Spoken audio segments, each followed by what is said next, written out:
You ever been interested in buying land that was in foreclosure? On the courthouse steps, a sheriff's sale, a trustee sale, a foreclosure sale. It may be called different things in different states, different parts of the country. So whatever it's called in your area. But my point is, it's property that has been foreclosed on, been repossessed by the lender for failure to perform on the loan.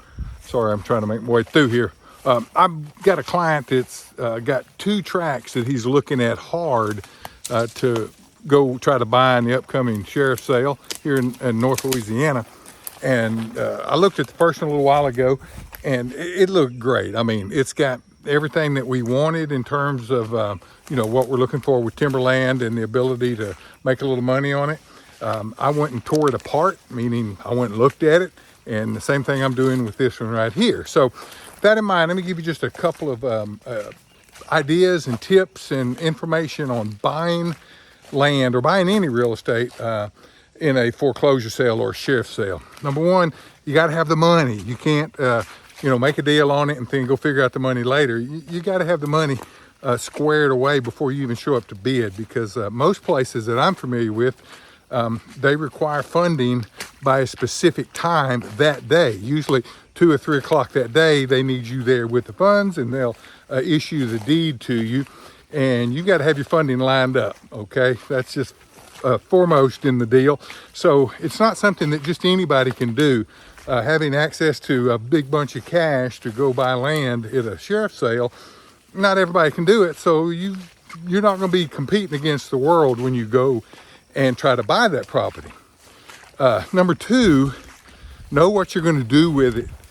Have an exit plan before you even get into the property. That's one of my cardinal rules for investment land anyway, is know how you're going to get out before you even get in. And that's why I went and looked at both of these properties today, to know exactly what we can do with them, so that we can know what they'll sell for, so that we can know what we can bid up to, what we can pay for them, to be able to make some money. So you got to have the money in your pocket going in. You got to have a plan. That's my opinion, but just trust me on that. You don't want to take it lightly. You need to know how you're going to get out before you get in, so you don't end up spending too much time and money on a project that turns out wasn't going to work for you. The third thing you need to do is do what I'm doing here. You need to go look at it. I mean, look at them hard. Don't take anybody's word for the property. Don't just give it a little quick glance on a map and go, oh man, it's a great part of the country. Oh, that's a great area. And just, show up and start bidding on the thing. No. This particular piece of property right here is what even prompted me to do this video.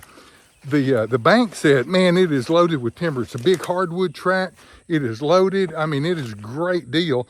And we knew where it was. When I did my mapping, I know exactly where it was. I've sold property in this area. So I've got comps on what stuff will sell for here. I understand timber well enough to know, hey, yeah, if we can cut some timber on it and recoup some money, that could make it a home run deal. So I don't take the lender's word on timber. I marched myself out here to look at it myself. Folks, you're looking at the best of it right there. There's no timber here. It is a hardwood thicket. I'm in ankle deep water. Been in ankle deep water for over 1/4 mile here. It is nothing but an ash and elm thicket, which means it's just useless in terms of timber. So there's not going to be any resale value for home sites, because it's low and flat, and there's certainly no timber to cut off of it to recoup our money and then maybe just sell it, for a hunting property. So anyway, if you're looking to buy land in a foreclosure or distressed kind of scenario, make sure you got some money, make sure you got a plan, and you go put your own eyes on it, or somebody else's eyes that you can trust, and you know what they're seeing and telling you, so that you know exactly what you're getting into. You don't want to use up your bullets buying something that is not going to make you any money, or is going to be too hard of a project to make work out. Thanks for watching our videos. There's some more right there. Check them out.